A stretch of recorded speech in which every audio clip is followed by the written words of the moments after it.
Vous l'avez vu dans plusieurs films. Rating Day. Vous l'avez vu dans John Woo. Vous l'avez vu dans The Outside Man. Vous l'avez vu dans Malcolm X. We got Renzel Dashington in the building. Bad boys in the building. Montreal, wake up. How you doing, my man? Hey, my brother, I'm very good. I'm very good. Very happy to be here. That's what's up. For the invite. I've been seeing you guys doing your thing for a long time. Appreciate that. And thank you for your service, I want to say. Bon, my man Renzel, j'ai besoin que tu t'introduces à tous ceux qui nous écoutent en ce moment, qui sont pas très familiers avec peut-être le mouvement, les Bad Boys du Rire et tout. Bien sûr. Donner une brève description de ce que tu fais. Donc, mon nom c'est Renzel Dashington, j'ai 41 ans et je suis célibataire, comme à chaque semaine. Faut mentionner. Oui. Je suis aussi un des cofondateurs des Bad Boys du Rire. Les Bad Boys du Rire, pour dire simplement, c'est avec respect, Def Jam Comedy à Montréal, en français. Français et anglais, mais The Montreal Energy. C'est une idée qui a commencé il y a 1 an et demi au Cabaret C, dans une salle de 200 personnes. On a pris le bet. Je me disais, il y a trop de talent dans cette ville, il faut essayer de faire quelque chose. On a trouvé les 10 meilleurs qu'on connaissait. We did a show. Maintenant, les gens ne savent pas, mais ça fait 20 ans que je fais du show business, la production de spectacles. Puis j'avais l'anxiété de dire, man, 10 talents amateurs comme ça, est-ce qu'on est capable de garder un show? Preach de Habain Preach est venu hoster pour nous. Puis bro, it was the most beautiful thing. C'était le début de Something Great. C'était décembre 2017. Décembre 2017. Donc on fait de l'humour. On fait de l'humour ancré dans la culture américaine. Moi j'ai voyagé beaucoup. Mais l'humour, ça a toujours été une passion pour moi. Moi, j'ai grandi avant l'Internet. Quand j'allais chez mon oncle en Floride, les 3 premiers jours, je dormais le jour et quand commençait Comic View, toute la nuit, je ne faisais que ça sur BET. Pendant les 3 premiers jours, c'est comme I was binging. Et on n'avait pas BET ici. Quand moi j'avais, mettons, 16, 17, 18, 19 ans, BET n'était pas disponible, puis il n'y avait pas Internet comme on l'a aujourd'hui. So, cette passion pour l'humour, elle existait toujours. Donc, je consommais des choses locales parce que je suis dans le show business, on m'invite à des trucs. Puis, comme, c'est pas nous autres, man. C'est pas nous autres. Puis, l'humour, ça a une vraie fonction dans le monde. De nous divertir, de nous faire réfléchir, aussi, c'est tout. de nous challenger dans notre tête, de titiller à des endroits que seulement un humoriste sait faire. C'est ça, l'art. Puis, les gens que je vois, je suis comme, man, ils nous ressemblent pas. Ils parlent pas de nos histoires. Puis ça, c'est avant que j'ai décidé de faire de l'humour. Mais, moi, j'ai vu Dave Chappelle au Club Soda. L'ancien Club Soda, il avait peut-être 21, 22 ans. Being great at his art. Puis quand tu encounters quelqu'un comme ça, en tout cas pour moi, je dis, man, je sais pas si je serais capable d'être aussi bon que ça. This guy is good. I like to be...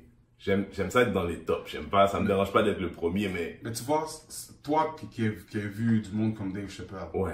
Maintenant, toi, avec les Bad Boys du Rire, c'est quoi ton critère de sélection? C'est ça, les gars ne doivent pas être aussi funny nécessairement que Dave Chappelle, mais ce serait quoi ton critère de sélection pour les amis? Donc, Bad Boys, c'est une méritocratie. Tous les mercredis, on a un open mic au Théâtre Agricole à 8h.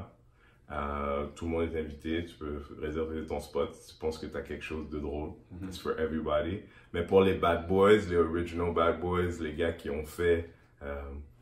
qui ont gradué comme un peu à Saturday Night Live à avoir leur sketch en télé, donc à faire les galas, c'est notre gym. That's where we work out. C'est là où on va présenter les trucs. Donc, Dudley Henry, qui est notre booker, c'est lui à qui c'est la job de déceler les 10 meilleurs numéros dans la période de 3 mois. Puis avec ça, il fait un show de 2 heures. L'open mic des Bad Boys du Rire a un truc de vraiment intéressant parce que moi, j'ai fait un peu de show un peu partout aussi à Montréal. J'en ai pas fait excessivement, mais j'en ai fait dans d'autres salles. Puis, les Québécois, dans leur manière d'apprécier le spectacle, d'humour, ils écoutent beaucoup. Puis, s'il y a quelque chose qui les fait plus réagir, tu vas avoir des applaudissements. Quand les salles de première génération canadiens, on rit fort, bro. On rit fort, puis même quand les Québécois viennent chez nous, C'est comme s'ils se dégênent un petit peu. Donc, il y a une cohésion dans la salle qui fait que l'open mic des Bad Boys du Rire, c'est un endroit spécial. Les humoristes de l'extérieur qui viennent, ils disent, quand que t'as une blague que t'essayes qui marche, tu sens le rire te frapper dans le front. Mais bro, quand ça passe pas, c'est le silence le plus crucial de Montréal. I've been through so many lives. J'ai commencé comme promoteur dans les clubs ici à Montréal, bro. I know my city. I'm a vibe creator. T'as compris, quand t'arrives aux Bad Boys, c'est l'expérience qui fait que it doesn't look like a brand new thing. Exactly. You know what I mean? Ça parle d'une place où il y a encore même des affaires qui s'organisent. You come in, t'es accueilli, il y a du staff qui est là, qui te ressemble. C'est différent pour nous. Puis on est en train d'installer ça parce que I've been all over the world and I want to give some of that back. On fait souvent des durs avec nous-mêmes par rapport à les gars sont mal organisés, trop cher. But who are they going to learn from? That's it. So I set a tone. Et avec un peu de chance, some other promoters be like, you know what? Why not? Let's try it that way too. You know, that's what culture is about. So that's what I'm doing right now. Est-ce que tu trouves que les comédiens, vous devez avoir un filter ou bien c'est no filter, anything goes? Bro, c'est le public qui décide. Bad Boys de Rire, il y a une fille qui s'appelle Oli qui nous fait des super reviews. C'est elle qui dit Bad Boys de Rire props dans beaucoup de nos vidéos. Puis, dans la dernière vidéo, elle a dit, oh, ça s'appelle les Bad Boys du Rire, pas les, les enfants de cœur du rire, pas les gentilshommes du rire. Quand tu viens au show, expect to be like uncomfortable sometimes, mais on est tous des pros. Tu sais, tout à l'heure, je t'ai dit amateur, puis, ça c'est une autre des choses. Une des choses que j'aime le plus, puis ça c'est ma fierté dans Bad Boys, c'est que, on offre du travail régulier, une formation, si tu veux, into the professional world au travers de l'expérience Bad Boys à des gars qui sont, parce que les opportunités de développer, parce que les barrières par rapport à la couleur, juste pour rire, c'est loin. Tu sais, au Québec, souvent, il n'y a que de la place pour un en même temps. Je veux dire, en ce moment, whoever it is, mais moi, je n'ai 40 là qui veulent rentrer dans la porte. On a bâti une structure où est-ce que ces gars-là sont plus des humoristes amateurs. Ils sont, quand tu as fait un gala Bad Boys, à l'extérieur, dans l'humour québécois, on te respecte maintenant. Beaucoup plus que tu l'aurais été avant l'expérience Bad Boy. Bro, moi, je crois tellement à l'unité. Moi, Renzer, je suis juste le gars qui avait l'idée. Le show de 2 heures, là, moi, je pourrais pas. J'aurais jamais pu. Je suis pas encore là.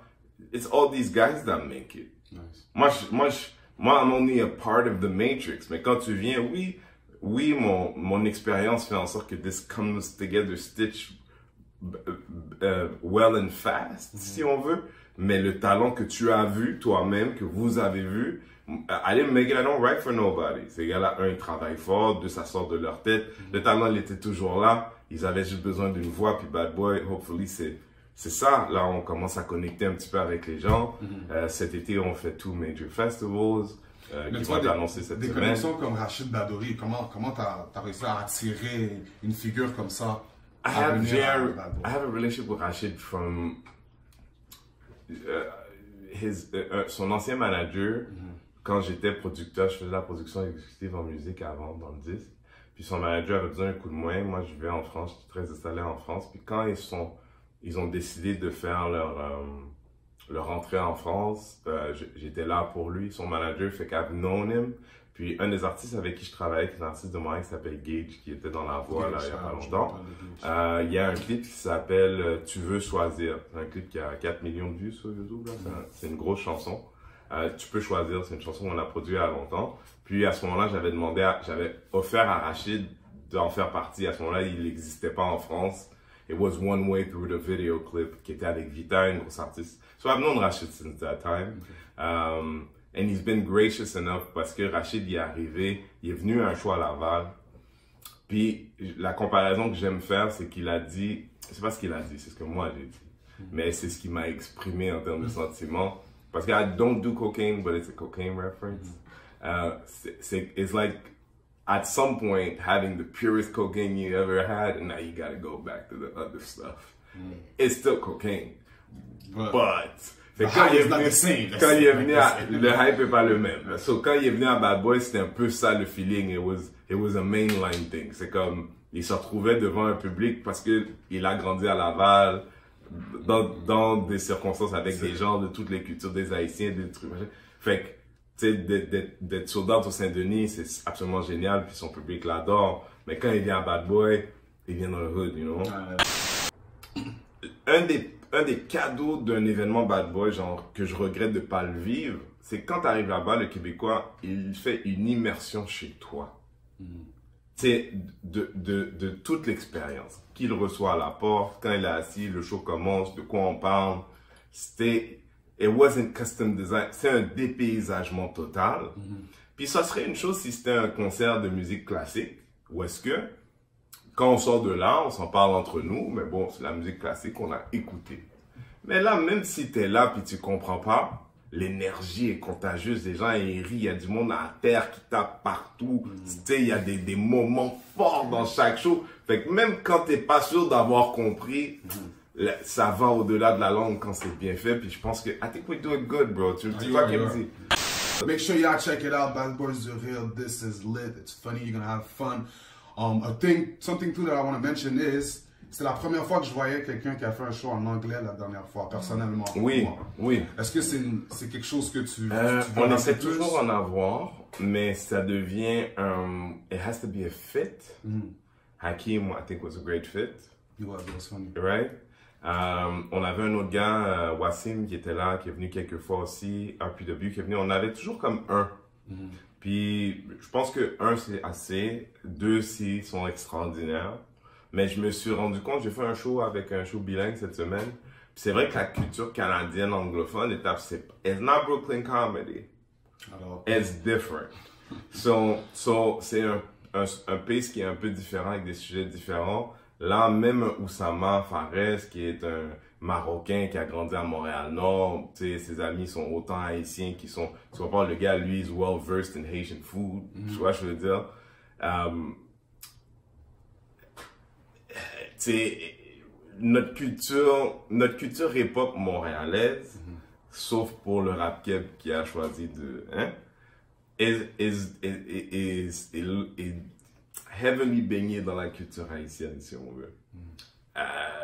Les Haïtiens parlent pas anglais toutes. Fait que je peux pas en mettre beaucoup plus que ça. C'est tout ce que je veux dire. Alors, c'est plus hip-hop montréalais. Ce serait qui, disons, 2-3 artistes que tu écoutes? C'est sûr que je suis à l'autre du gars qui met Tizo, tout le monde écoute Tizo. Ça fouette. Easy, tout le monde écoute Easy, je suis pas original. Il y a un gars, man, je vais pas dire, tu sais, quelqu'un a une histoire à l'oreille, là, comment il s'appelle? RWO. RWO, mon frère, il me donne des frissons des fois. C'est assez spécial, j'aime beaucoup, like, le personnage, il me donne des frissons, et like, he's real, it's just, c'est un auteur street. Parlons de Bad Boys du Rire maintenant, c'est quand les prochains événements et comment le monde peut vous suivre sur les réseaux sociaux et Bad Boys du Rire Instagram, Bad Boys du Rire sur Facebook. On a un show le 28 juin au House Gang, donc tous les derniers dimanches du mois on a un show. Le show actuel, qui est le show que vous avez vu, c'est le Hype est Real, qui est au House Gang. Il y aura d'autres dates qui vont venir, mais les dates sont en vente en ce moment. Si vous allez sur notre Instagram, le lien est là. Moi, vous pouvez me suivre sur Renzel Dashington à Instagram, même chose sur Facebook. Renzel Dashington, yes sir, fils illégitime de Denzel Washington.